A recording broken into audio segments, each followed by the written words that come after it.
नमस्कार. दिनांक 26 जानेवारी.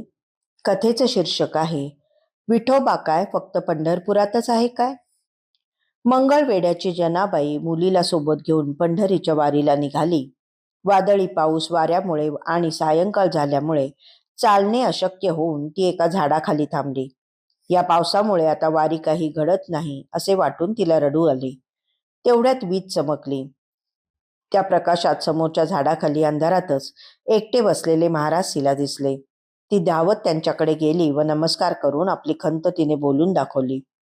ते ऐकून विठोबा काय फक्त पंढरपुरातच आहे काय, देवाला आपल्या हृदयात पाहावे असे म्हणून त्यांनी तिला तेथल्या तेथे विठोबाच्या स्वरूपात दर्शन दिले. पंढरीची वारी करणारी जनाबाई ही सगुण भक्ती नेमस्तपणाने करणाऱ्या प्रापंचिकाचे प्रतीक आहे. पंढरी म्हणजे भक्तीची पेठ आहे आणि विठोबा हे सगुण मूर्त स्वरूपातील आराध्य दैवत आहे. एकादशी याचा खरा पारमार्थिक अर्थ आहे. दशेंद्रिय अधिक मन अशी 11 इंद्रियांनी केलेली भक्ती ती नित्य नेमाने करणे ही वारी. विठोबा या शब्दाचाही खरा अर्थ असा आहे की जो भक्ताला ज्ञान देऊन आपलेसे करतो तो. पारणा करणे यालाही विशेष अर्थ आहे. भोजन करून उपास सोडणे हा व्यावहारिक अर्थ झाला, पण खरी पारणा वेगळीच असते. वारकरी निर्वेद मनाने प्रपंचातून बाजूला होऊन पांडुरंगाच्या विठ्ठलाच्या सहवासात राहून जी भक्ती करतो तो उपवास असतो. तर संत मंडळींच्या सहवासात राहून सद्बोधाचे मनन चिंतनाचे भोजन करून संतुष्ट होऊन तृप्त होऊन पुन्हा प्रपंचात परत येऊन नित्याच्या व्यवहाराला लागणे ही पारणा. नेमस्तपणाने स्वार्थ प्रपंच आणि परमार्थ साधणाऱ्या प्रापंचिकांचा मनोधर्म जनाबाईच्या रूपाने येथे दाखवला आहे. सगुण भक्तीत भक्तिभाव महत्वाचा असतो. तो सगुण भक्तीला समूर्त साकार करतो हे खरे, पण या सगुण भक्तीने ब्रह्मदर्शन घडत नाही. देव आणि भक्त अशा द्वैतांच्या पातळीवर ही भक्ती खेळत राहते.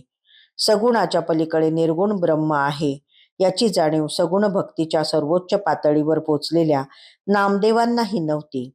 ते सगुणातच रमले होते. खुद्द विठोबालाही ते आवडले नव्हते. निर्गुणाकडे जाण्यासाठी एक धक्का देणे आवश्यक होते. सद्गुरूंच्या भेटीला पाठवून विठोबाने तो धक्का नामदेवालाही दिला. तसाच धक्का वादळी पाऊस पाण्याच्या रूपाने या लीलेतील सगुणात रमलेल्या जनाबाईला बसला. वारी चुकणारी चिंता तिला पडली. ती तिने महाराजांना बोलून दाखवली. तेव्हा विठोबा काय फक्त पंढरपुरातच आहेत काय असा प्रश्न विचारून महाराजांनी तिला तो बोधरूपी धक्का देऊन सगुणातून आणि कर्मठपणातून बाहेर काढले. तो विजेसारखाच साक्षात्कार होता.